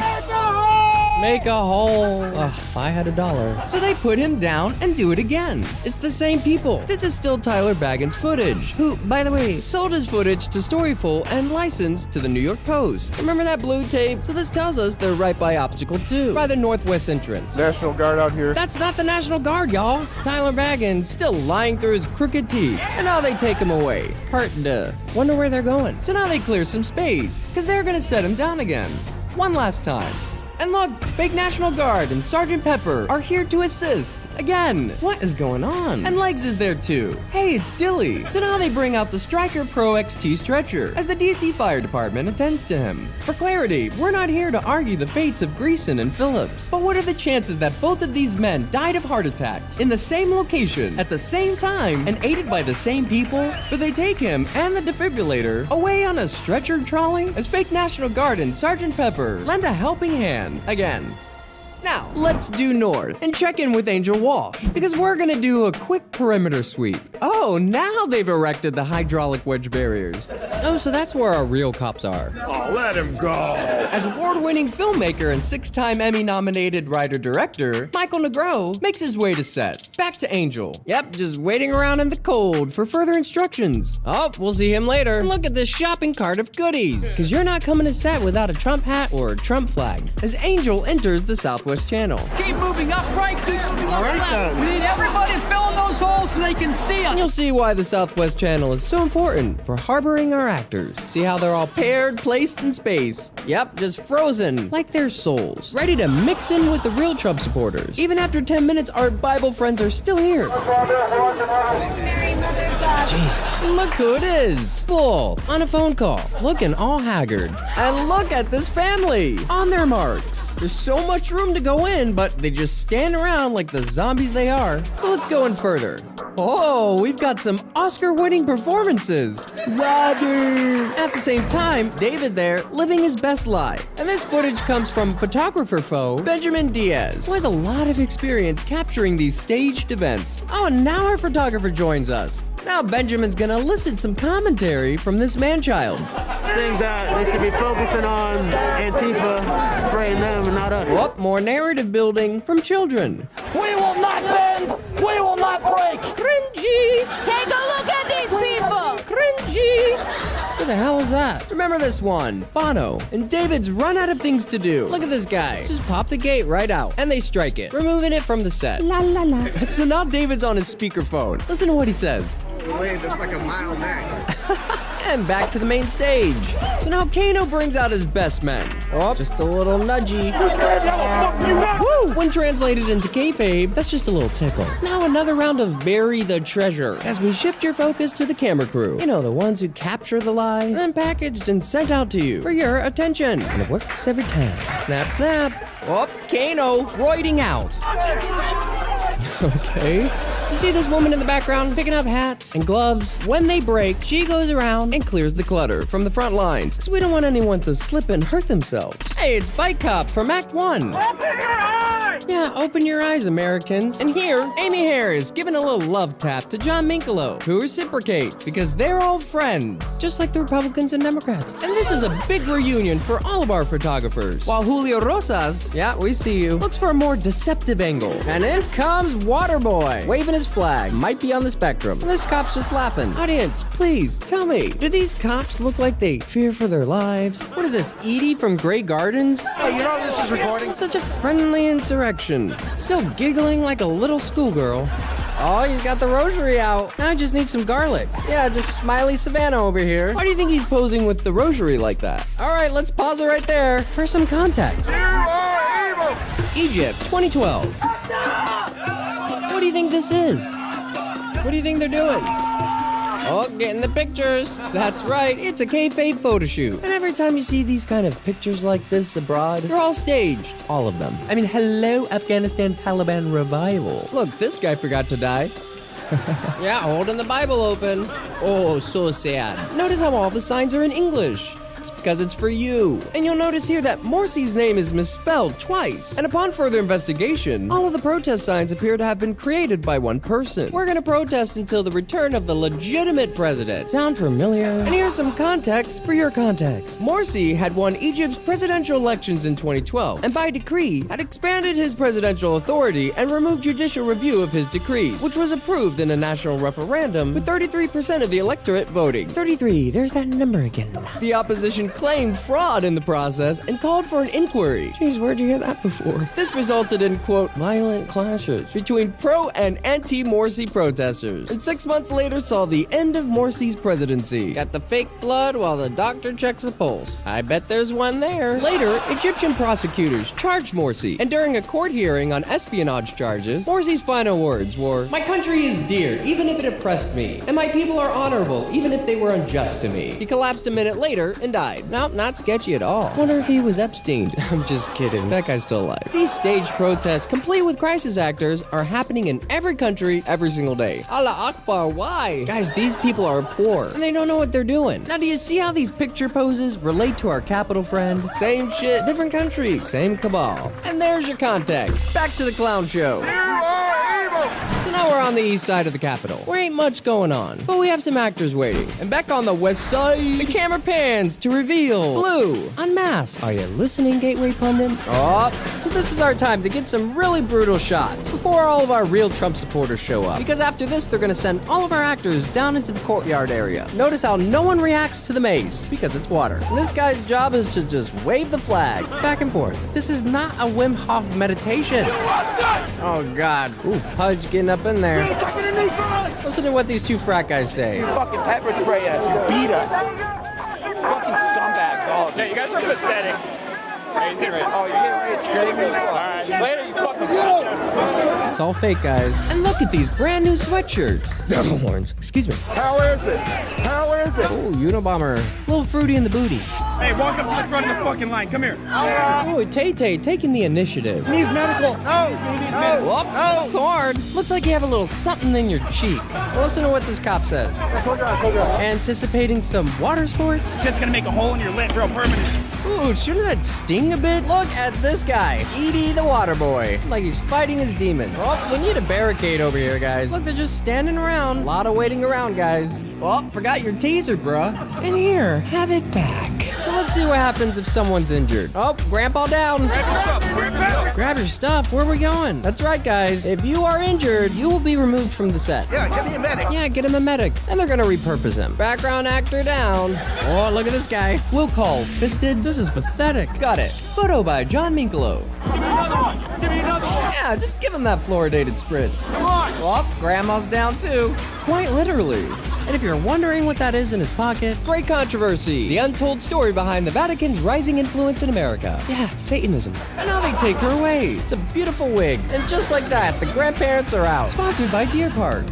Ain't no damn sense in this. That's what I keep saying. Bunch of fucking cowards. Ryan Samso, eager for attention, because that's his job. Amanda Andrade Rhodes, getting in the scene, while he gets a selfie with Tay-Tay. My wife couldn't come today. As Data pans to Tay-Tay. I'm feeling great out here. Okay, Carson. It's going wonderful. Wonderful? It feels great. Bet those dollar signs coming your way are pretty great too. America. Cringe. This is what real journalism is right here. What do you mean by real? And now he's off to Amy. How are you doing today? Yeah, Amy. How's her conscience holding up? Oh, I recognize you from Portland. And she shakes her head. You know you're not supposed to be talking to her, Tay-Tay. Hey. And she ignores him. And he plays off the disc by repeating this narrative. You got Antifa here too. You got Antifa and Trump supporters within the same vicinity here for the same thing. You see this Antifa arrows bit on the screen? Well, this footage belongs to Taylor Hanson. You know, to implant a narrative. Think, people.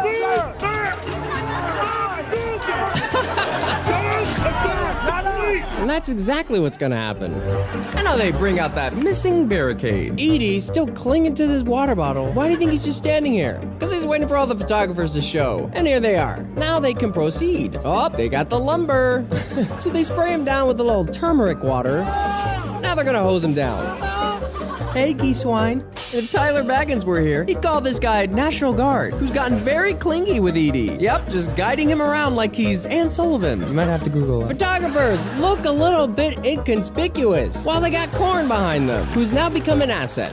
Now here's a classic move. See how he's backing up into the barricade so the cops can push him? Throw yourself to the cops. And they get the shots. As he backs it up, he's offered water, but Edie's like, bro, there's water hidden everywhere. And when you push her, give me a hi-ya. Put your back into it. Give me a hi-ya. That's it. All this imitation Bon Iver has nothing to do. And there's Rachel Powell, who we'll see later. While Savannah hoards it all for herself. Now they're gonna drag him back, like that scene from Ghost. Look at all that fake blood. Dressing the set. So they try to take his water away. But he ain't having it, because that's his life source. Maybe he has a condition. Maybe he'll make friends with Grandpa, who has all of the water. Well, let's go down there. Look at this guy in the blue. He's just gonna set the barricade back where it belongs. Now he's gonna pretend like he got sprayed. Pours water right over his sunglasses. And then does it again. Aw, he got so serious. John Minkolo going down to bring some photog friends up. And look at Pudge, and all that kayfabing. But can you see what's next to him? It's John Minkolo. Remember what I said about our photographers being off limits? Well, something unexpected is about to happen to John Minkolo. In their storyline, Minkolo is literally dragged out from this area because protesters suspect him to be Antifa. But John, with his obvious press badge and cameras, has been there all day. It should also be noted that in 6 months, Julio Cortez, who is filming this scene, and John Minkolo will both win the Pulitzer Prize for these images. So we believe that John is either in on it or he was set up. You decide for yourself. Y'all remember how to do that later. And now it's time for another great reset. And like Biden to a helpless minor, Pudge can't let go. Let it go, let it go. And now, Bike Cop has changed his appearance to the Invisible Man. You're a good man, Blue! Hey, Blue, you're a good man! Yeah, Pudge, take a break, like Barbie. And below our star kayfabe photog Brendan Gutenschwager, Jacob Chansley has arrived to set as he climbs the media tower. So while our real Trump supporters file in during our reset, let's make some friends. Watch this guy, kayfabing his little heart out when he sees the camera on him and self-cringes. Oh, getting a little shy. And this one. Guess she's done? What the hell happened to this guy? That guy must be friends with Karn. Doing a good picture down there with those guys. You're young enough, you can do it. Yeah, you're never too old to deceive the American public. Yeesh. Okay, calm down. I love you, boss. I love you. Get a room. Get in the pics. So compelling. Much convincing. But more importantly, what the hell is that? Wearing shorts in January. And here's my favorite kayfabe meltdown with David. They say back the blue, back the blue. You know what black the blue is? Tear gas in my fucking eyes. That's the blue. And what are you guys doing? You guys over here. You're not even fucking reporting on it. Where's the media? Where's CNN? Where's Fox News? Oh, they're there, brother. Okay, no one's believing you're a Christian. Who are you trying to fool, Yamaka? So while they're resetting, let's do one more perimeter scan over here. Notice the lumber has increased. Notice this white patio umbrella. Dr. T having a smoke. Sees the camera and tries to hide it, and then freezes. And here we have a very, very special guest, who we'll come back to later. And behind us, we have some fake help coming. Hoorah! So let's follow them in, but we'll take a left, where Angel Wash has a surprise for us. Back on the Southwest Channel. Flashbangs, I don't know, set off green gas. Pretty scary. Notice something? No one's taking any video. That's right, if you're on the Southwest Channel, no phones. And our Bible bandits. Yep, still faithfully cemented to their spots. It's an insurrection resurrection. Is there any copyrights on prayers? I'm not sure. But here comes some Trump, okay. Oh, the giant Trump flag. And here they come with the giant Trump flag. Who's that? Oh, and there's Bono escorting the flag in. Now they crowd surf the giant flag. Ooh, fun. All the way to the cops. There's Bono. Yeah, teamwork makes the scheme work. And there it is, another mini show for the kids. Well, that was uneventful. So they've got the ridiculous flag prop. Now they've got them down in the West Plaza, like the fake animals they are. And wow, what does this remind you of? Perhaps the UC Davis pepper spray incident during George Soros's controlled Occupy movement in 2011? Could it be? Nah. Looking at this, doesn't it make you wonder if this was staged too? Good. Notice this TV cameraman getting it all. Interestingly enough, a judge ruled that Lieutenant John Pike, who became an overnight viral meme sensation, would be paid $38,000 in workers' compensation benefits to compensate for, quote, the suffering he experienced after the incident, end quote. Meanwhile, each pepper sprayed student received $30K. When this came out on Facebook, we were so damn mad, but now, we kinda wish it was real mace. Now, let's move back over to the Washington Monument, where Jade Sacker and John Sullivan / Jaden begin their pilgrimage to the production. Sullivan is one of our major fall guys. You know, the sole reason why people believe Antifa infiltrated the protest, but look how late he's arriving. They're going inside. They're about to break inside that Capitol building. Remember, John Sullivan knows what's gonna happen, while his lady friend Jade, who's filming Sullivan for an apparent Netflix special, is left in the dark. They broke inside. Oh, no, they haven't. They're just waiting for you. Yeah, no, I want to get in too. Oh, yeah, I'm going up. I'm going all the way to the top. Don't spoil all of it. So now they're gonna get their gear ready, here on the Northwest Lawn. Jade, hold this shit. No? Can't you see she's busy working for Netflix? Thanks for the help. Ooh, sass. Your mom told me to keep you safe. Okay, well, I don't care. Okay, teenager angst coming from a grown man. Wait, do we have a code name? No. Here he does. It's Jaden. So as we make our way up the Northwest Lawn, we discover that there are multiple porta potties, and people are using them. We even have a sanitation station set up. How accommodating. Not really sure how one could take a shit amongst all this chicanery. So let's go deeper into the belly of the beast. Nope, not talking about Bill Gates. Oh, what's going on over here? Where's this guy coming from? And this guy. Go on, get up in there, Jade. You're safe, because you're surrounded by a bunch of distressed thespians. Really? Oh, I knew. You guys gonna come in the building? We already know the answer. Yeah, let's go. Whoops, spoiler alert. Back on the south side, everyone's just waiting around again. But let's learn how to correctly move someone. So we see these cops leading this man out, and then they release. Yep, more times than not, in the spotlight, we want to escort people in a kayfabe fashion. Then when no one's looking, we can drop it. And guess who's over yonder? It's Edie, the water boy, making new friends, still clutching his water. Back on the south set. Hey, who do you work for? Uh-oh, they're gonna get you. Notice the Twink brothers. Notice this cache of water. Notice this cache of water. Excuse me, sir, is it true that the mustache holds the flavor in? It definitely holds it in. And there he is, our special guest, Brian D. Sicknick, looking all healthy and calm, as we direct your attention to this kayfabe photo shoot. Some kind of tug of war with a ratchet strap. I guess that didn't work. Notice the controller of the scene, and they just give up. Now they retreat like the cowardly cops that they are. Now we're gonna play that scene again, because you were distracted. See this guy in the background with the umbrella? Yeah, well, he's not happy with his size, so he's gonna upgrade and snatch up the white patio umbrella, while this cop grabs a plank of lumber and hops over the retaining wall. And here you can see a lot of our actors hanging out over there. But why? Let's take a closer look. Yep, you guessed it. This is the break area, complete with interlocking rubber tiles for your comfort. So when your feet start to hurt, you can come pop a squat. Now let's go center stage. Bless you. Oh, Leanto's missing her DC patch. Well, don't look at it. Well, don't look at his. Oh, don't touch the gate. Little controller. Don't you look at it. All my cops are patch conscious. Whoopsie woos. So much for those instructions, and they just let them take it. What are you saying? Speak up! Probably move back. No toques. We're not officers, man. Yeah, no shit. And over here, by the Northwest Scaffolding. Oh, now we have a line here. And over here, watch this chick. She grabs the fire mate. Oh, and an underhand serve to the setter. Amanda Andrade Rhodes getting in the scene. They're gonna set up this little scene for her. Oh, watch out. You know how those Capitol cops perish so easily. That guy just threw a fire extinguisher. Tyler Baggins manipulating, fabricating, everything. So watch what she's gonna do. She's gonna throw herself to the wolves. Remember when Edie, the water boy, did this? You throw yourself to the cops, and they get the shots. And she doesn't talk through the whole thing. Makes for good dramatic photos. The good guys always dress like the bad guys in Star Wars movies. Cringe! Reset. Whoa. Officer Wyso Syria. See this hand-shoulder action? File that under police tricks and remember this for Act 3. Reset. Take a step back. Whoa, Epps. Turns out to be a controller, not just an actor. We're not trying to get people hurt. That's what we've been saying all along.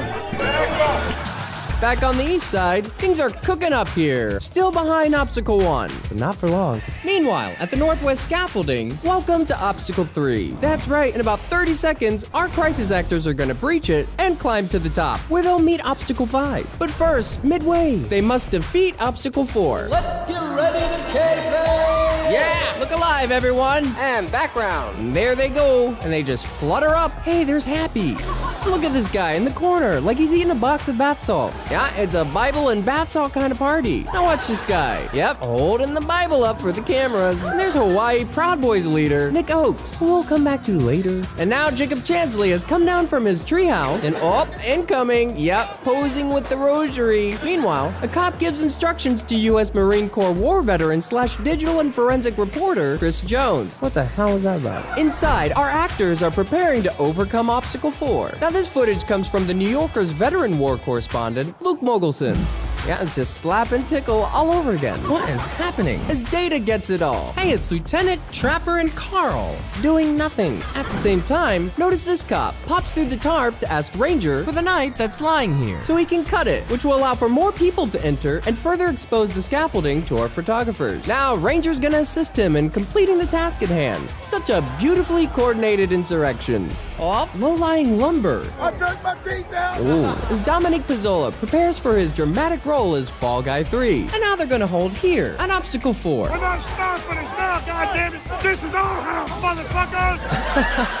Meanwhile, on the Northwest lawn, Jonesy instructs his followers from a stage of rental chairs that he paid for. It's great that this happened. It's great? But the police, Oh, what was that? provocateurs have caused a problem. Trump's not gonna come when we've taken this over. Let's march around to the other side. Yeah, let's watch how many times he pledges his allegiance while he delivers these lines. Trump's over here. Trump's coming. Trump is coming. Yeah, like he's Santa Claus. March to the other side. That's where Trump's gonna be. Ugh, just ginning up the crowd with empty promises. Per usual. Question: how many bodyguards does it take to lift a beach well from a stage made of folded chairs? Now let's check in one last time with Angel Walsh over at the Southwest Channel entrance. I had to run away because there was a big loud boom and then there was some green gas.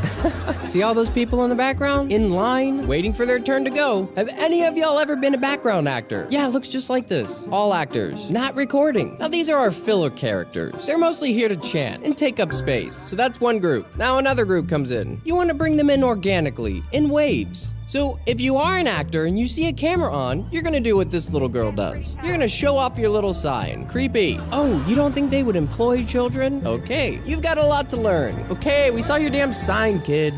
They're all just standing there, waiting for their turn. And they just keep on coming. Notice how they're all coming from the right, instead of cutting through where this gap is. Because we want to make it seem like these people walk from Pennsylvania Avenue, and nobody's gonna get into character until they arrive. That's why they all look so dead inside. Remember how we said earlier the summoning was part of the show? Well, it isn't right here. And look what the crack dragged in. It's Mike Cernovich. Going up on the lawn and push forward as far as you can. Now before we go, let's take a closer look at our line of background actors that extends north from the Garfield Monument to the Ulysses S. Grant Monument. And remember, the street closest to the Garfield Monument, First Street Southwest, and Southwest Drive have been restricted from our public for years. Yep, all these folks still waiting to go in. These are all paid protesters, people. Look at the line. And that concludes our Southwest analysis with Angel Walsh. We were very grateful to find this footage. And we thank you and your husband for capturing it. Back on the east side, we've got a little commotion. And what, pray tell, do you think was carried on this truck bed? Notice this cardboard tube for later. And they just pull the barricades down here on the South Terrace, while the cops do what they do best, retreat. It's not every day that you see Chinese grandmas contributing to your mass programming. Wow, what a shit show at the Capitol. I'm gonna go ahead and guess stop being so gullible wasn't anyone's New Year's resolution for 2021. How the hell do people keep falling for this shit? Here's a video of the kerfuffle that happened between the protesters and the cops when they got past the barricades. Police are squabbling with protesters. Oh, there we go. Squabbling? Maybe they stormed it. Maybe they walked right in. And that's exactly what they do. From the northeast to the southeast plaza, Obstacle 1 is complete. Push those barricades. See this cop tugging on Kool-Aid Man. Drops his flag, never to retrieve it, just to slow it down, to whisper sweet nothings. And while these cops fake retreat, notice this massive stash of water. Yep, as they keep pouring in from all sides. Retreat, retreat. At the same time, and with impeccable timing, Jonesy and his disciples make their way towards the east. Back off, man. Come on, Jonesy. You know they're kayfabe cops. We just showed up. Trump said come down. All right, we'll take him up there. All right, let's go. Use your voices up there. Voices? Yeah, go make us all look like freak shows, Jonesy. At 2 o'clock, C-SPAN sets up a live camera in Statuary Hall, which we've added a time code to. Also, on December 22nd, 2021, the Government will release 3 hours of the Arc entrance tunnel footage, which also begins at 2 p.m. And there's the time code. Meanwhile, our actors make their way towards the East Steps. Simultaneously, notice this guy placing water bottles around the perimeter, like it's an Easter egg hunt. And there it is. Yep, spaced and placed. And here, our East Side actors are met with Obstacle 2. Meanwhile, things are getting really explosive out by the scaffolding. Watch out, Tay-Tay! Hey, fire! Hey, you're fire! Look at this guy! How you feel? Oh, this man just got light on fire! I love the fact that Taylor Hanson delivered these lines holding a lit cigarette. Now, as he retreats, a cattle of kayfabe cops arrive, where on the megaphone, they play this message. All people must leave the area immediately. Failure to comply with this order may subject you to arrest and may subject you to the use of a riot control agent or impact weapon. What are you doing? What are you doing? Yeah, what is he doing? You get them shots, Joseph Prezioso. Hey, here's one for you. Notice this guy comes from the crowd to take a load off, because he's setting up their next shot. They got themselves! Meanwhile, over on the northwest lawn, aka Heart Attack Hillside, notice our stunt guy, Homeboy, climbing up. We've got ass crack for days while we entertain the kiddies with another show. Oh, but just a little love tap sends him to the ground as our photogs lock and load. Tay-Tay, I can see your price tag. So this guy in red, Bossy, is tending to Homeboy while our cops play scene blockers. While Legs and Dilly just standing there like a couple of butlers. Oh, some shady shit going on behind that tree. Notice this oddly placed Rubbermaid container. While Rufio from Act 1 records nothing, they're off, using a barricade as a makeshift stretcher. Oh, but not before setting him down for the camera crew to photo rape him. Satisfied, Bossy and his team of cops resume their journey. See this Death 2 type? Yeah, not us. Yep, still Taylor's footage. Get those pics. And this footage, news to share, comes from, quote, photographers Alejandro Alvarez and Ford Fisher. And y'all can see for yourselves the other events they've covered. And now Bicop, looking more like himself, taunts our paid protesters as Sabrina Tavernez follows our stunt guide towards the northwest backstage area. But listen to what Bossy says to this real person. Hey, lady, I'm gonna break your fucking phone if you don't stop. And strangely enough, Adam Gray opens the gates. So Sabrina's got her shots. And she, together with Amanda Andrade Rhodes, climb the northwest lawn in search of something juicy. And along the way, we meet our friend, Vincent. They hit me with bullets. Oh, bless your heart. Back to Heart Attack Hillside, where Dilly's well on his way to having one. What is happening? Just a little spritz as she traipses away. But oh, watch out. Really puts the K in karma. As Yellow from Act 1, coming down the runway with some Cape charisma. Whose house is this? Ours house. Attaboy. Is that how you arrest someone? And now, together with our photogs, Michael Negro and Julio Rosas, our do-gooders, Sergeant Pepper and fake National Guard, are gonna move a large portion of our cops and protesters. Hey, redneck archetype still hanging out. Incoming! Incoming! Watch these two K-Cops, Thelma and Dom DeLuise, just as clueless as ever. She's like, what do we do now? Out my face, get out my face. Let's keep going, Thelma. You better get. And now these heroes form a line to protect our delicate deputies. And there they go. Yeah, it's a mobile standoff. Over and around to the very boring north side entrance, where we met Vincent. Ofta. Hey, bring it up! K-Cops taking a K-break. And along our journey, we meet Richard Barnett, who's gonna become worldwide famous in just a few hours. And now they're gonna hold here for a minute, except for these two. And now they just single file right onto the north entrance. Back inside the scaffolding, where we are only seconds from defeating Obstacle 4. Hey, there's Happy. And in this overused clip, Data's about to make some money. Oh, he's got the hammer. Too bad he doesn't use it. Here comes! What the hell? Look out! Choke slam, one on the other! And there they go. While this guy and Lieutenant perform a lightsaber battle. Hi-ya! And this guy gets Power-aided. OMG, it's Vincent! What are you doing up here, silly? He just wants to reason with them. And with a masterly sleight of hand, Vincent pulls the barricade away and slides it down to Geeswine. Hey. And now Jade and Jaden have made it to the top. Hi-ya! Think of Vincent like the hostage negotiator. And that they will. We're standing up for our country. Oh, Red. Your country and ours. Don't get in our way. And now a lot of our stars will hold here at Obstacle 5. Now back to the east. Obstacle 2 is coming to a breaking point. Watch this. Notice this cop pulls his buddy up the stairs like he's John Minkolo. This is the cue for the other cops to follow suit, which they do. And Obstacle 2 complete. And there they go. Yeah, wave all your kayfabe friends in. And immediately some of them will take to kayfabe positions. Like this Mason tear gas haven't been brought out yet. Back to the scaffolding where the clock is counting down. Listen, Lieutenant. No one's listening, Lieutenant. Indian, white, Chinese, we're all Americans, man. Creepy. Oh, Red, getting real friendly with Adam the cop. Another creepster monitor. And at the front of the line here, just shooting the shit with the cops. Now listen to this friendly real cop. I gotta get him a bottle of water, okay? Yeah, water? So thoughtful. They're all coming. I know. You guys will literally get trampled down. We do not want that. Back outside, Chris Jones fights his way to get to John Farina, where overhead, Chris instructs him as the camera pans to reveal our barricaded off photog corner. Seen any cardboard tubes like this today? But what are they capturing? Simple! This guy here in the red hat. Notice this guy with the fire extinguisher misting the area for dramatic effect. Got it. Photo by Joseph Prezioso, complete with our load-off friend. As we come around, this cop intentionally lets this guy fake mace him, and Joseph Prezioso gets the shots. Back up the scaffolding for a domestic dispute. Oh, that's spicy as shit. Yeah. Do you want to trade masks? I definitely don't. Didn't you say you take care of me? No, now we know. Do you believe in me now? When I say there's shit going down, there's shit going down. Exactly. Yeah, but I don't believe in This is insane, though. Deflecting, Jaden. I don't believe in you when you say you care about me and will protect me. I'll give you the tools. I'll still love you and protect you, buddy. I don't love you. Uh-oh. Oh, that's fine. You don't love me? I did say I love you. What the heck? But you don't. I do, though.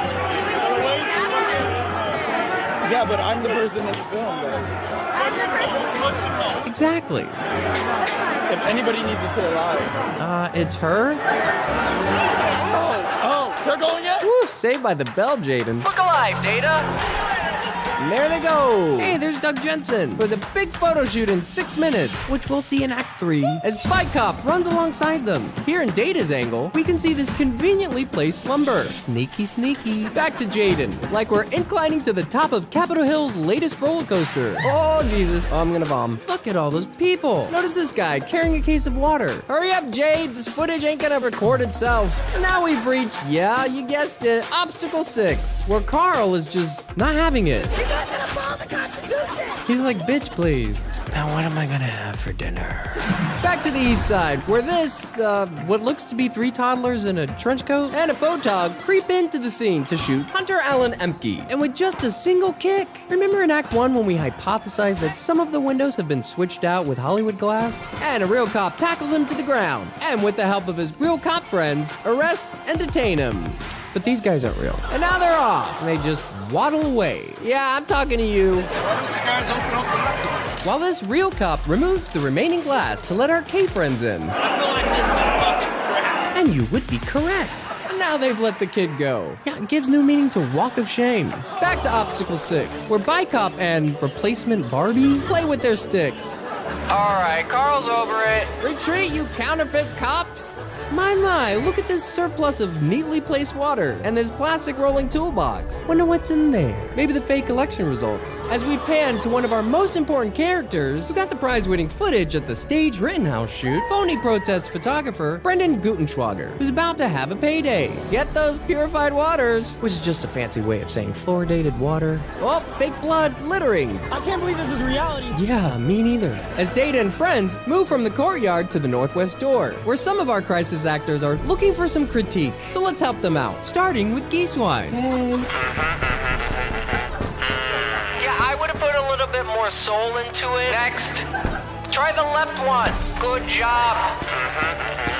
Honey, that's real glass. Well, don't just stop. And now we pan to Pizzola in the most overused mainstream media clip of the Capitol riots, filmed by none other than Gutenschwag, who sold his footage to Storyful. They always do. And with that, let's stop our investigation here at 2:12 p.m.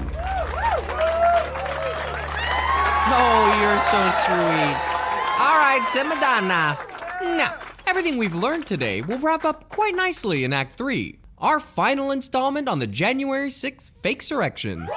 But friends, when we started this monster of a project 2.5 years ago, we stubbornly quit our jobs and lived off our savings, which lasted a whole 4 months. We've also been editing on a dinosaur of a computer, which is why this has taken so long. Needless to say, we are in danger of eviction and a little malnutrition. And we need your help to save Woo's News. Your contribution will aid us in paying a year's worth of back rent, future rent, a new computer, and put some food on our table. So please consider donating to our channel using any of these platforms. Links are in the description box. And if you'd like to save this video for safekeeping, there's an app out there that we like to use called MacX YouTube Downloader. And if you'd like to mirror this video on your own channel, you have our permission to do so. Just don't pretend like you made it. Also, we do admire music composers, but we didn't want to fill every frame with credits each time a song was played. So if there's one you enjoyed, email us and we'll send the deets out to you. Now before we go, we'd like to introduce to you the creator of Woo's News, who wants to come out of the closet again. Raphael, can you hear me?